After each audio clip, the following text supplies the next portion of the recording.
जय हिंद मेरे प्यारे दोस्तों, आप सभी का गैलेक्सी क्लास में स्वागत है। और आज हम लोग क्या करेंगे, उत्सर्जन से संबंधित हम लोग क्या करेंगे, जैव प्रक्रम के प्रोसेस में यानी लेसन में हम लोग पढ़ेंगे किडनी के बारे में। हम लोग क्या करेंगे, पढ़ेंगे। तो इसके पहले हम लोगों ने पढ़ा था उत्सर्जन और उत्सर्जन अंग के बारे में। तो हमने कहा था कि शरीर से अपशिष्ट पदार्थों को बाहर निकालने की प्रक्रिया को क्या कहते हैं, उत्सर्जन। जिसे शुद्ध हिंदी में व्यवहारिक भाषा में कह सकते हैं कि शरीर से फालतू चीजों को निकालने की घटना को या प्रक्रिया को उत्सर्जन कहते हैं। जैसे हमने कहा था व्यवहारिक भाषा में, और बताए थे आपको उदाहरण के रूप में कि जैसे क्या बताया था, पसीना बताया था आपको, और क्या बताया था, बलगम बताया था, और क्या बताए थे बताइए, सीरम बताए थे, और बताइए सीबम बताए थे, क्या सीबम, और क्या बताए थे आपको, बलगम बताए थे आपको, कार्बन डाइऑक्साइड बताए थे गैस आपको, और क्या बताए थे, अमोनिया को यूरिया में बदलने का भी बताए थे, और क्या बताए थे,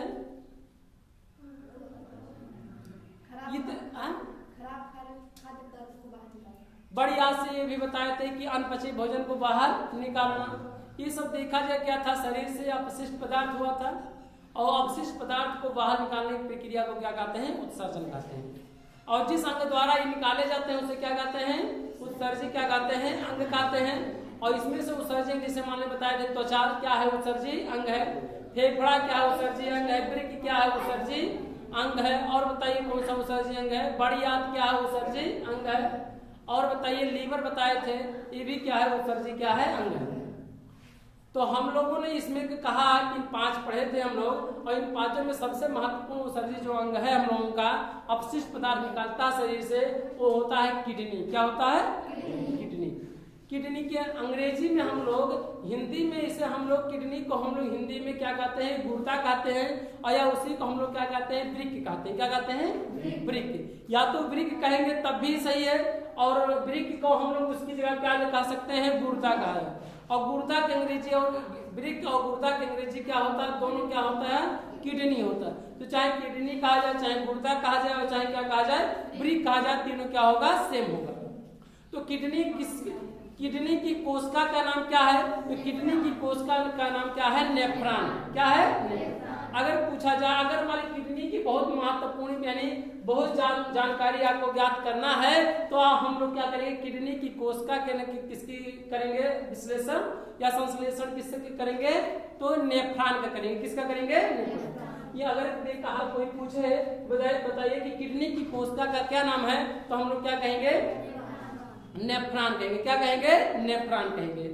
तो यानी किडनी की कोशिका या किडनी की इकाई क्या है, नेफ्रॉन है, यानी इसकी कोशिका का नाम क्या है, नेफ्रॉन है।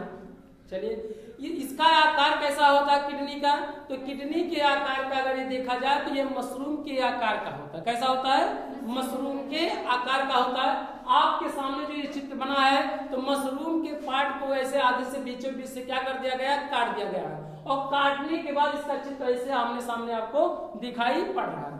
और लेकिन अगर ऐसा इसका आकार देखा जाए तो इसका आकार ऐसे इस तरह से लगभग ऐसे इस तरह से इसका आकार होगा। तो कैसा है, मशरूम के आकार का है। इसकी किडनी की, मनुष्य में किडनी की संख्या कितना होता है, तो 2 होता है। कितना होते हैं, तो एक बायां और क्या होता है, दायां होता है। तो यानी कोई पूछे आपसे कि किडनी की संख्या कितना होता है मनुष्य में, तो क्या बताएंगे, 2 बताएंगे, 1 बताएंगे, 3 बताएंगे, कितना होता है, मात्र केवल कितने होते हैं, 2 होते हैं। चलिए, इसका भार कितना होता है, तो इसका भार 140 ग्राम का होता है। कितना होता है, 140 ग्राम का। प्रत्येक का भार 140 ग्राम, और इसका भी भार कितना होता है, 140 ग्राम।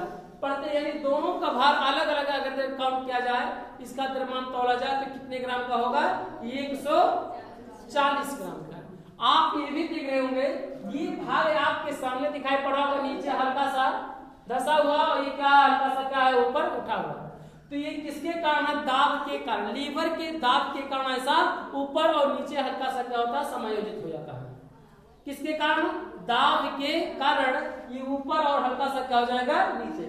बहुत से लोग चित्रों को बनाते समय तो हल्का सा क्या हो जाएगा, ये दब जाएगा, और हल्का सा क्या हो जाएगा, झुक जाएगा। दोनों, लेकिन दोनों की आकृतियां क्या होगा, सेम होगा। तो यानी कितने, प्रत्येक का भार कितना होगा, 140 ग्राम का।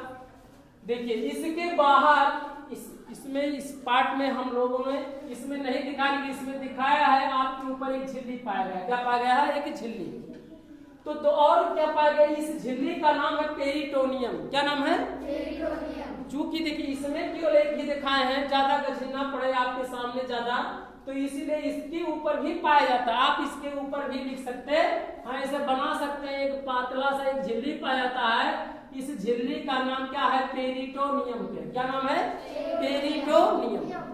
यानी गुर्दे के ऊपरी भाग में गुर्दे के ऊपर एक झिल्ली पाया जाता है, उस झिल्ली का नाम है पेरिटोनियम। इसके बाहरी भाग को कार्टेक्स कहते हैं। क्या कहेंगे, कार्टेक्स। तो ये आपके सामने जो दिखाई पड़ रहा है तो क्या है, कार्टेक्स है। और इसके आंतरिक भाग को हम लोग क्या कहते हैं, मेडुला कहते हैं। क्या कहते हैं, इधर भी जो पार्ट होगा वही इधर भी होगा। तो इधर भी ये अंदर वाला जो भाग आप देख रहे हैं आंतरिक, इसे हम लोग क्या कहते हैं, मेडुला कहते हैं। और जो इसका बाहरी भाग है इसे हम लोग क्या कहेंगे, कार्टेक्स कहेंगे। और इसके ऊपर एक झिल्ली पाई जाती है, इसे हम लोग क्या कहते हैं, पेरिटोनियम कहते हैं। क्या कहते हैं, पेरिटोनियम। इसके ऊपर दोनों वृक्कों किडनियों के ऊपर एक गुच्छेदार ग्रंथियां पाई जाती हैं। इस ग्रंथि का नाम है आधिवृक्क ग्रंथि। क्या है, इंग्लिश में इसे एड्रिनल ग्रंथ कहते हैं। क्या कहते हैं, एड्रिनल ग्रंथ, या हिंदी में कहेंगे आधिवृक्क। और इस ग्रंथ का नाम फाइट एंड फ्लाई। इस ग्रंथ को हम लोग फाइट एंड फ्लाई ग्रंथ कहते हैं। ऐसा इसलिए कहते हैं, सुनिए ध्यान से। जैसे मान लीजिए हम आपके सामने पढ़ा रहे हैं, क्या कर रहे हैं, पढ़ा रहे हैं, और कोई नीचे से शर्ट खींचे कि भैया है सुनो, ऐसे फिर लिखे चले, फिर नीचे चुप्पे से नीचे से क्या करते, खींच दे। फिर जैसे लिखे चले कि हाथ से क्या करते, खींच दे। अब पीछे से तो एक ऐसा समय आएगा कि आप क्या करेंगे, आपके अंदर क्या आ जाएगा, क्रोध आ जाएगा। और जैसे ऐसा हल्का सा जो खींची तुरंत मार के तो कर, तो ये क्या आ गया, क्रोध आ गया। ये क्रोध कहां से आया, एड्रिनल ग्रंथ के माध्यम से आया। इसलिए इसे फाइट एंड फ्लाई ग्रंथ भी कहते हैं। क्या कहते हैं, फाइट एंड फ्लाई। फाइट माने लड़ो और फ्लाई माने, तो जब लड़ो तबे तो उड़ के जाओ। क्यों, जब आप उड़ेंगे, मतलब जब आप लड़ेंगे तभी आप क्या होंगे, उड़ेंगे। और फ्लाई, इसी ग्रंथ को, एड्रिनल ग्रंथ को हिंदी में आधिवृक्क ग्रंथ कहते हैं। और इस ग्रंथ को क्या कहेंगे, फाइट एंड फ्लाई ग्रंथ कहेंगे। फाइट माने क्या होता है, लड़ो, एंड माने और क्या होता है, फ्लाई माने उड़ जाओ, लड़ो और क्या हो जाओ, उड़ जाओ। अब उड़ने के लिए क्या हो, जानते हो, अब पढ़त बाटो ही और कहीं थाना पुलिस की बात हो जाए तो उड़ नहीं हो, आए रहो कुछ काम दूसर करे लगे कुछ दूसर। अब 4 दिन मान लो ऐसे रहा, इसे क्यों रहा, इसे तरीका 2 दिन 3 दिन पर सटका के दिया, हम पीछे से खींच दे, या हम जैसे पढ़ाई लगाओ चले तरीका मोड़ के तरीका ठुन क्या फिर इसे ताके लाके पीछे पता ना चले, पर पता लगा कि एक बार तुरंत हाउस कब मारेंगे तो क्या लगता। तो ये क्या हुआ, आपके अंदर क्रोध उत्पन्न हो गया। और इस क्रोध को उत्पन्न करने वाला कौन सा है, आधिवृक्क ग्रंथ। क्या है, आधिवृक्क ग्रंथ, जिसे हम लोग कहते हैं एड्रिनल ग्रंथ। और एड्रिनल ग्रंथ को ही फाइट एंड फ्लाई ग्रंथ कहते हैं।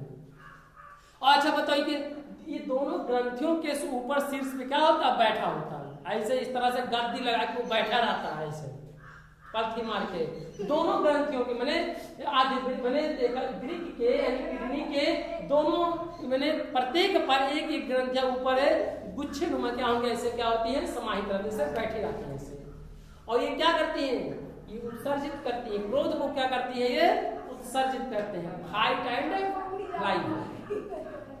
इसका आकार कैसा है, तो मशरूम खाया नहीं, कैसा रहता है, गोला रहा, और इसका निचला सिरा क्या होता है, पतला होता है। तो अगर इसका भी आकार देखा जाए तो अगर हम बनाए आपके सामने ऐसे इस तरह से, तो लगभग ऐसे इस तरह से क्या होगा, बनेगा ऐसे इस तरह से, ऐसे आपके मशरूम के। अब ये आपके सामने क्या है, इसको क्या कर दिया गया है, बीच से क्या कर दिया गया है, काट दिया गया है। और काट देने के उपरांत ऐसा आकृति आपको क्या दिखाई पड़ रहा है। तो आप देखिए, इसके हमने कहा कि एक स्वस्थ मनुष्य, अच्छा स्वस्थ के मनुष्य की क्या बात करते हैं, कई बार जब हम पढ़ाए चैप्टर में तो स्वस्थ मनुष्य की बात, आपकी बीमारियां रहा है, जैसे ये देखिए किडनी उन्हीं स्वस्थ मनुष्य की बात है ना, तो जैसे मान बुढ़ापे पे 40 साल 50 साल के हो गए, पता लगा कि एक तो गायब हो गए, तब पता चला है। मान लिया जाए कि किसी का स्वस्थ की मनुष्य की बात अगर ना किया जाए तब, जैसे मान लो केहू बीमार है, देखिए अक्सर लोगों को किडनी की प्रॉब्लम रहती है लेकिन वो जानकारी नहीं होती। क्यों? क्योंकि अगर कोई एक दूसरा पहला खराब मान लीजिए होता जा रहा है तो उसका कार्य दूसरा क्या करता रहता है, इसलिए मनुष्य को पता नहीं चल पाता कि हमारा किडनी क्या हो जा रहा है, खराब हो जा रहा है। जैसे मान लीजिए उन्हें टॉयलेट में परेशानी हुआ, ब्लड में कोई परेशानी हुआ, पेट में थोड़ा सा परेशानी हुआ, धीरे धीरे ऐसे, तो अगर ये परेशानी हो, ये अगर से थोड़ा सा डिसमिस हो रहा है, अगर एक सही से कार्य करना नहीं कर रहा है तो आपको समस्याएं तो होगा। आप सोनाहा क्षेत्र में आएंगे, बस्ती थोड़ा और पास में जाएंगे नजदीकी में जाओ तो आप थोड़ा सा यहाँ दर्द करते पेट पीड़ा तो हल्का सा ऐसे में 2-4 खुराक दवाई खाद धीरे धीरे क्या हो जाएगी, खाएगा वो आराम मिल जाए। देखो आराम होना अलग बात है, उसको सही होना, जो बीमारियां है या जो समस्या है वो केवल आपको महसूस नहीं कराएंगे दवा खाने के बाद, लेकिन अगर वो सड़ रहा है तो सड़ना थोड़ा बंद कर देगा एक खुराक दवाई, ये इतना कार्य नहीं करेगा वो। तो धीरे धीरे देखते हैं कि जब आप देखते हैं कि मार्केट में जब आते हैं आप तो 1-2 खुराक दवाई धीरे धीरे खाते पीते जाते हैं। कब आपको पता चलता है? जब सोनाहा से कहाँ भेज दिया जाए, बस्ती, और बस्ती जब रेफर कर दिया जाए तब लखनऊ को, और लखनऊ जब पता चला तो पता लगे जो गुरुदेव का हुआ है गायब है। काहे इसे पता चला? पता इसलिए क्योंकि यहाँ पे आप लोकल दवाई लेकर के क्या कर रहे थे, खा रहे थे, आपको परेशानियां, आपका कार्य बंद नहीं हुआ। क्यों नहीं हुआ? क्योंकि एक किडनी खराब हो रही थी, दूसरी किडनी क्या कर रही, कार्य कुछ कर रही थी, और दवा के माध्यम से आप धीरे धीरे क्या कर रहे, खा रहे थे, और कार्य तो खराब ही हो रहा है और दूसरा कार्य हल्का सा क्या कर रहा है, आप धीरे धीरे चलाते हुए जा रहे हैं कार्य। तो इसलिए जब मनुष्य को यह किडनी जब खराब हो जाता है मनुष्य का तो उसे फर्क ज्यादा प्रभाव नहीं पड़ता है। जब दूसरे पे आक्रमण हो जाता है बीमारी का तब आपको समस्याएं बढ़ते हुए चली जाती हैं, तब आपको पता चलता है, जब आप लखनऊ जाते हैं या बम्बई जाते हैं, दिल्ली जाते हैं, तब पता चलता है कि ये किडनी का है, गायब है के बाद दूसरे को गायब है। तब आप जब खटिया मछिया पे जब पहुंच जाओ बस्ती या लखनऊ तब पता चली कि हाँ इनके एक किडनी का हो गए, खराब हो गए। तो हम लोग इसको नजरअंदाज नहीं करेंगे। अगर कहीं भी कभी आपका पेट दर्द करता है तो डॉक्टर साहब पूछते हैं कि बताइए ऊपर दर्द कर रहा है कि नीचे दर्द कर रहा है, नीचे दर्द कर रहा है कि बाएं की दाएं। अगर पूछेंगे नीचे दर्द कर रहा है आप बताएंगे, तब कहेंगे डॉक्टर साहब बताइए बाएं दर्द कर रहा है कि दाएं, तब डॉक्टर साहब आप जान जाएंगे कि बाएं दाएं दर्द, किडनी दर्द कर रहा है कि पेट दर्द कर रहा है। और पेट को हम लोग क्या कहते हैं, आमाशय। पेट दर्द कर रहा है कि किडनी दर्द कर रहा है, जिसे मन पेट में तो आप बताएंगे सामने से, लेकिन किडनी दर्द करते हैं ये भी प्रश्न डॉक्टर साहब पूछेंगे चिल दर्द कर रहा है कि ऐसे मंदे मन दर्द कर रहा है कि मुड़ रहा है तो पूरा दर्द कर रहा है, इस तरह से। क्योंकि डॉक्टर के पास अनुभव होता है कि किडनी दर्द कर रहा है कि इनका पेट दर्द कर रहा है, ठीक है, उनके पास अनुभव होता है और जान जाएंगे उसी के अनुसार क्या करेंगे, वो दवा दे देंगे, आपका ठीक हो जाएगा। ठीक नहीं होगा उससे केवल आपको राहत मिलेगी, बाकी सभी जैसा प्रकरण बीच में, यानी अगर किडनी आपका खराब हो रहा है तो खराब होता ही रहेगा धीरे धीरे। आपका जब लखनऊ गोरखपुर आप पहुंचेंगे, जब तक ले आप लखनऊ गोरखपुर पहुंचेंगे 4-6 महीने तो लगाई देंगे सोनाहा भानपुर में, यहाँ में, फिर साल भर लगाई देंगे बस्ती में, 1.5-2 साल के बाद लखनऊ गोरखपुर आप पहुंचेंगे, तब तक ये किडनी का होगी गायब हो चुका है। तो हम लोगों को अगर थोड़ी भी समस्या हो जा रही है तो हमें अच्छे डॉक्टर से सलाह लेनी चाहिए। फिलहाल ये है कि कारण अगर मुख्य कारण देखा जाए तो पैसे का ही क्या होता है, अभाव होता है, जिसके कारण लोग मार्केट में क्या ज्यादा सोनाहा या लोकल क्षेत्र में क्या करते हैं, प्रवेश करते हैं मनुष्य। चलिए आगे पढ़ते हैं हम लोग। तो यानी इसका प्रत्येक का भार कितना है, 140 ग्राम का है। इसके ऊपर एक ग्रंथ पाई जाती है, उस ग्रंथ का क्या नाम है, एड्रिनल ग्रंथ, जिसे हम लोग हिंदी में क्या कहेंगे, आधिवृक्क ग्रंथ। और इसी ग्रंथ को फाइट एंड फ्लाई ग्रंथ भी कहते हैं, क्योंकि यह ग्रंथ क्रोध लाने का क्या करता है, कार्य करता है।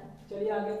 इसके आप देखे होंगे इस आकृति में, चित्र में देखे होंगे, इसके ऊपर एक झिल्ली पाई जाती है। इस झिल्ली का क्या नाम है, पेरिटोनियम। क्या नाम है, पेरिटोनियम। इसके बाहरी भाग को क्या कहते हैं, कार्टेक्स कहते हैं। क्या कहेंगे, कार्टेक्स कहेंगे। इसके आंतरिक भाग को क्या कहते हैं, मेडुला कहते हैं। प्रत्येक का भार कितना, 140 ग्राम का। कितना, 140 ग्राम का। आप देखे होंगे कि यहाँ से एक नली यहाँ से और एक नली इधर से, कई कई चित्रों में यहाँ से ही दिखा दिया गया है, ऐसे चित्रों में, तभी वो गलत नहीं है। यहाँ से भी आप क्योंकि पीछे से ये नली आ रही होगी तो यहाँ दिखाई पड़ रहा होगा, तो यहाँ से आपको दिखाई पड़ेगा। ये जो है इसे यूरेटर कहा जाता है, हिंदी में इसे मूत्र वाहिनी कहते हैं। यह क्या करता है, ये मूत्र वाहिनी आकर यहाँ धीरे धीरे यहाँ क्या करता है, एक थैली है और इस थैली का नाम क्या है, मूत्राशय है। जहाँ जल इकट्ठा होता है, जहाँ जलाशय, जहाँ पित्त इकट्ठा हो उसे पित्ताशय, जहाँ मूत्र इकट्ठा होता है उसे क्या कहते हैं, मूत्राशय। और यहाँ एक सामने क्या है, मूत्र।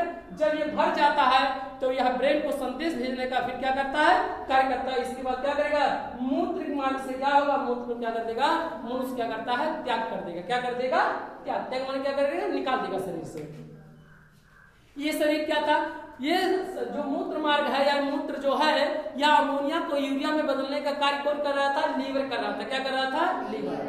चलिए आगे, हमने कहा था कि हमने ये भी कहा था कि यह लीवर यानी लीवर पेशाब का भी क्या करता है, क्या बताए थे, पित्त का निर्माण वहां बताए थे। क्या बताए थे, पित्त का निर्माण। यहाँ किडनी ये पेशाब का क्या करता है, निर्माण करता है। यहाँ पर किडनी के बारे में जानकारी हो चुकी है। जानकारी के बारे में क्या है, एक चीज और इसमें नहीं बताए कि यह मूत्र वाहिनी यानी यूरेटर जिस भाग से निकलता है उस भाग को पेल्विस कहते हैं। क्या कहते हैं, ये क्या कहा, यहाँ पे यहीं से निकला है ये मूत्र वाहिनी, जिसे हम लोग इस स्थान को हम लोग क्या कहते हैं, पेल्विस। यानी मूत्र वाहिनी गुर्दे के जिस भाग से या जिस स्थान से निकलता है उसे हम लोग क्या कहते हैं, पेल्विस कहते हैं। क्या कहते हैं, पेल्विस कहते हैं। सुनिए ध्यान से, अगर देखा जाए यहाँ संकीर्ण पतला भाग है कि नहीं, यहाँ पर देखा जाए तो इसे हम लोग रेनल हेलेक्स कहते हैं। क्या कहते हैं, रेनल हेलेक्स। इसमें हम नहीं दर्शा पाए हैं लेकिन आप लिख सकते हैं रेनल हेलेक्स। क्या लिखेंगे, रेनल हेलेक्स। यहाँ हेलेक्स, हेलेक्स, रेनल हेलेक्स। ये जो पतला रास्ता आपको दिखाई पड़ रहा है, इस पतले मार्ग को या स्थान को ही हम लोग क्या कहते हैं, रेनल हेलेक्स कहते हैं। और किडनी की कोशिका का नाम क्या है, नेफ्रॉन है। यहाँ से दो मूत्रवाहिनी जिसे हम लोग क्या कहते हैं, यूरेटर कहते हैं। यूरेटर यहाँ से जहां से निकलता है उसे हम लोग क्या कहते हैं, पेल्विस कहते हैं। और यूरेटर के माध्यम से जहां मूत्र इकट्ठा होता है उसे हम लोग क्या कहते हैं, मूत्राशय कहते हैं। ये भर जाने के बाद क्या होता है, मनुष्य को एक तंत्रिका द्वारा संदेश भेजा जाता है मस्तिष्क के, और जिसके कारण हम मूत्र को क्या करता है, त्यागने का क्या करता है, कार्य करता है। मूत्र मार्ग से मूत्र को क्या किया जाता है, त्यागा जाता है, यानी निकालने का क्या किया जाता है, कार्य किया जाता है। आइए, यह हमारे शरीर का बहुत ही महत्वपूर्ण क्या है, उत्सर्जी क्या है, अंग है। हमारे पूरे शरीर का बहुत ही महत्वपूर्ण। क्यों, क्योंकि ये ब्लड को क्या करता है, क्या करता है, छानता है। ब्लड को क्या करता है, छानता है। जो अमोनिया को यूरिया में बदलने का कार्य हो रहा था, ब्लड में पूरे अच्छे तरह से अपशिष्ट पदार्थ थे, तो अपशिष्ट पदार्थ को छानने का कार्य, ब्लड में से निकालने का कार्य क्या करता है, किडनी करता है। क्या करता है, इसलिए कहा, देखिए, शुद्ध करने के कार्य तो फेफड़ा करता है, लेकिन छानने का कार्य कौन करता है, किडनी करता है। शुद्ध करने माने फेफड़ा क्या करता है, शुद्ध करने का कार्य करता है। शुद्धिकरण का मतलब ये है कि ब्लड में जब ऑक्सीजन घुल जाता है तो हम लोग क्या कहते हैं, वह शुद्ध हो गया, और जब उसमें कार्बन डाइऑक्साइड घुला रहा था तो उसे हम लोग क्या कहते हैं, अशुद्ध कहते हैं। तो फेफड़ा शुद्ध कार्य करने का कार्य करता है, जबकि गुर्दा ब्लड को क्या करता है, छानने का क्या करता है। ब्लड माने खून, जिसे हम लोग क्या कहते हैं, रक्त कहते हैं, यानी रक्त को छानने का क्या करता है, कार्य करता है। और चलिए एक लाइन से बारे में पढ़ लिया जाए, यानी किडनी की इकाई का क्या, यानी कोशिका का नाम क्या है, नेफ्रॉन है। अगर किडनी की संपूर्ण जानकारी अगर लेना होगा तो इसकी क्या, किसकी इकाई का, नेफ्रॉन का हम लोग क्या करेंगे, बेहतर से हम लोग क्या करेंगे, उसी का क्या करेंगे, विश्लेषण करेंगे उसका। और मैंने खूब अच्छे से सूर्यदर्शी के द्वारा नेफ्रॉन के बारे में हम लोग क्या करेंगे, सीखेंगे, जानेंगे, तब हम लोग किडनी के बारे में बेहतर क्या करेंगे, सीख लेंगे। यानी किडनी की कोशिका का नाम क्या है, नेफ्रॉन। आगे चलिए, यह हमारे शरीर का मुख्य क्या है, उत्सर्जी अंग है। यह ब्लड को क्या करता है, छानने का क्या करता है, कार्य करता है।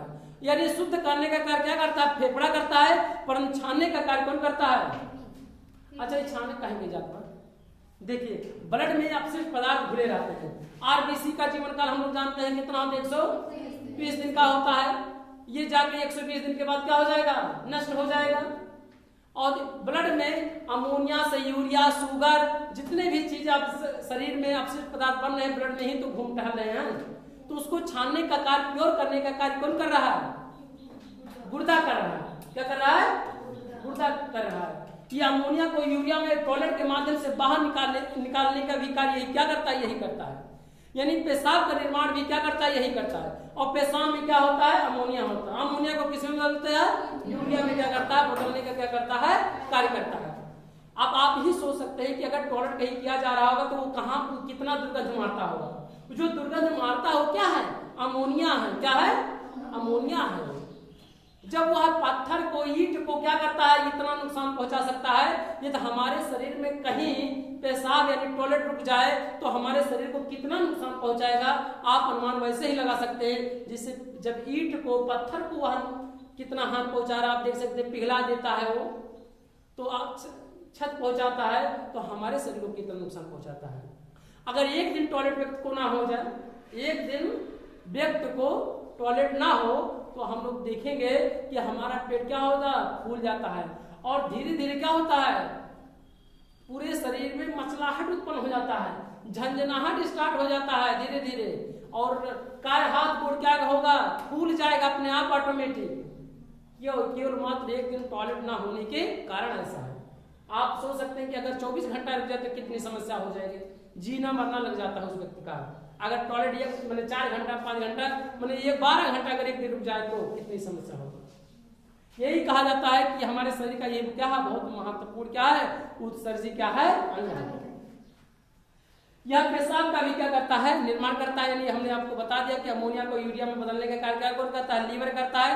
पेशाब का निर्माण कौन करता है? वृक्क यानी गुर्दा करता है। जो यही क्या करता है? ब्लड को क्या करता है? छानने का क्या करता है? कार्य करता है। और मूत्र मार्ग से क्या करता है? बाहर निकालता है। यह देखिए पेशाब के एसिड यानी बेस यानी अम्लीय और क्षारीय यानी पीएच मान को भी क्या करता है? कंट्रोल करता है। सुनिए ध्यान से, पीएच मान को क्या कंट्रोल करता है?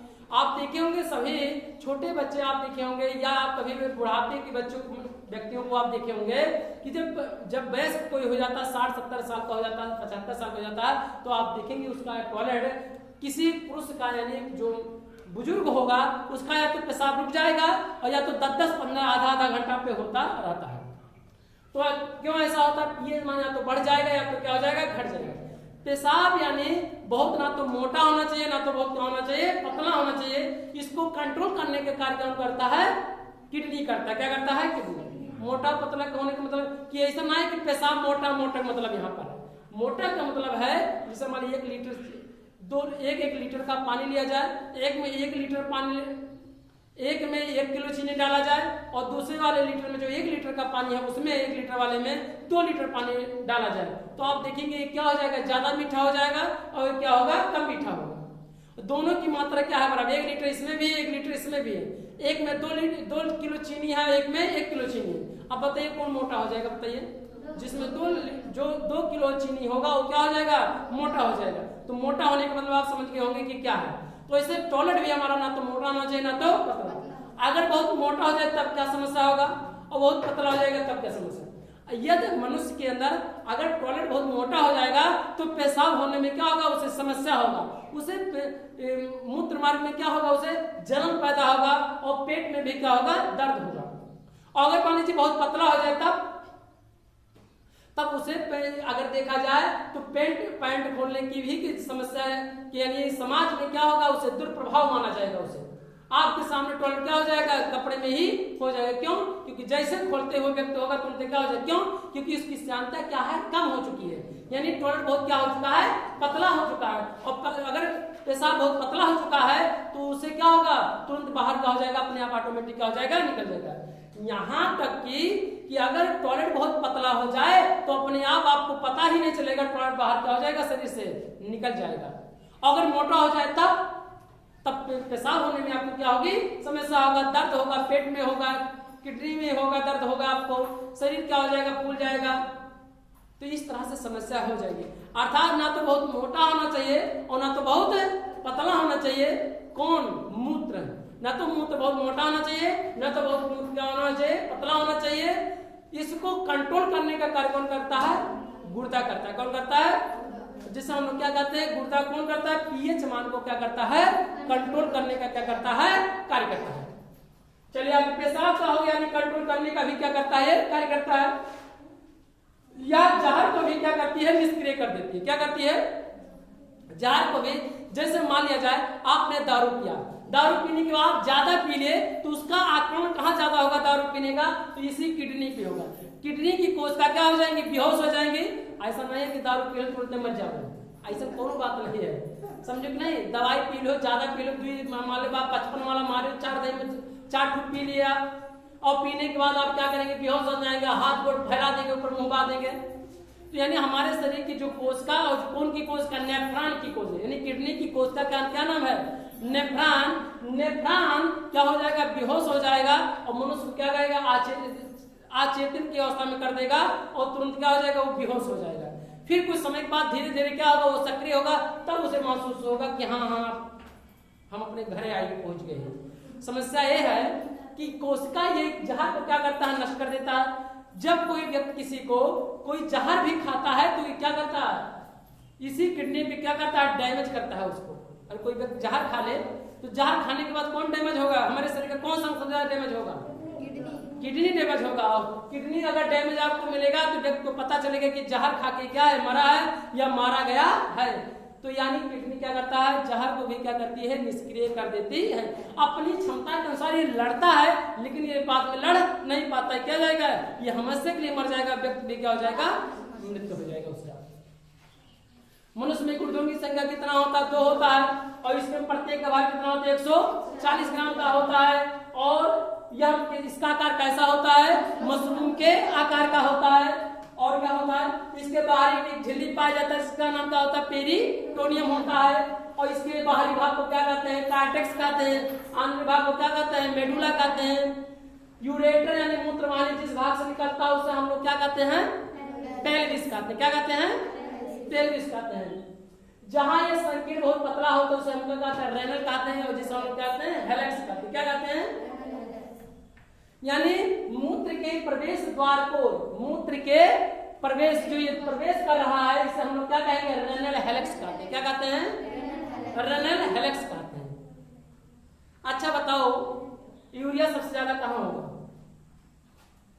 सबसे ज्यादा यूरिया कहां होगा बताओ। देखिए यहाँ संकीर्ण बहुत पतला जो प्रवेश द्वार है, यहीं पर क्या होगा, यूरिया क्या होगा, सबसे ज्यादा होगा। यानी रेनल हेलेक्स में यूरिया की मात्रा क्या होगा, सबसे ज्यादा। अच्छा, कितनी लाख कोशिकाओं का यह बना होता है नेफ्रॉन की, लगभग स्वस्थ मनुष्य अगर देखा जाए वयस्क मनुष्य में तो 8 लाख कोशिकाओं से मिलकर बना होता है। कितने लाख, 8 लाख कोशिकाओं से मिलकर क्या होता है, बना होता है। कितनी, 8 लाख कोशिकाओं से मिलकर बना होता है, 8 लाख। और कौन सी इसकी कोशिका का क्या नाम है, नेफ्रॉन। कैलाश नेफ्रॉन की कोशिका से 8 लाख नेफ्रॉन की कोशिका से गिना करोगे, सब पहले गिनत बांटो तुम जानते हो, तो 8 लाख कितना मामूली बात हो। महीन महीन कीन अब अनुमान लगाए लो सुमदर्शी द्वारा। जब पैसा गिरे रहा तो अखिया चकमकाई जाले, नहीं चिकमका ले। अच्छा, रिचकारी दे दिया तब चिकमकाई चाहिए, नहीं चिकमकाई, बढ़िया है तब तो। हम तो हो तो चवन्नी वाला कौन दे दी, ठंडी वाला कहीं किलो लेता। तो ये संपूर्ण जानकारी होगा इसके। देखिए इसकी संख्या कितना होता है, 2 हो। यह हमारे शरीर का बहुत महत्वपूर्ण क्या है, अंग है। और इसकी संख्या कितनी पाई जाती है, 2 पाई जाती है। इसके ऊपर एक झिल्ली पाई जाती है, उस झिल्ली का नाम है क्या है, पेरिटोनियम। इसका आकार कैसा होता है, मशरूम के आकार का होता है। प्रत्येक का भाग कितना होता है, 140 ग्राम का होता है। इसके बाहरी भाग को क्या कहते हैं, कार्टेक्स कहते हैं। आंतरिक भाग को क्या कहते हैं, मेडुला कहते हैं। इसके ऊपरी भाग में क्या पाया, आधिवृक्क ग्रंथ कहा जाता है। आधिवृक्क को क्या कहा जाता है, एड्रिनल ग्रंथ कहते हैं। इसे फाइट एंड फ्लाई ग्रंथ भी कहते हैं। यहाँ इसमें 2 मूत्र वाहिनी होती हैं, जिससे मूत्र निकलता है उसे हम लोग क्या कहते हैं, मूत्र वाहिनी। जहाँ मूत्र इकट्ठा होता है उसे हम लोग क्या कहते हैं, मूत्राशय। और मूत्र जिस मार्ग से निकलता है उसे हम लोग क्या कहते हैं, मूत्र मार्ग। तो यहाँ पर हम लोगों ने गुर्दा के बारे में, ये मुख्य उत्सर्जी अंग था। ये हमारे शरीर का ये जहर को निष्क्रिय कर देती है, और यह पेशाब का क्या करता है, निर्माण करता है। रक्त को क्या करता है, छानने का क्या करता है, कार्य करता है। तो ये हमारे शरीर का बहुत ही महत्वपूर्ण अंग था, जिसके बारे में हमने आपको समझाया। हमें उम्मीद है कि आप सीखे होंगे, बेहतर है। और अब अगला उत्सर्जन के बारे में हम लोग नेक्स्ट वीडियो में सीखेंगे और हमें उम्मीद है कि आप बेहतर सीखे होंगे। जय हिंद, जय भारत।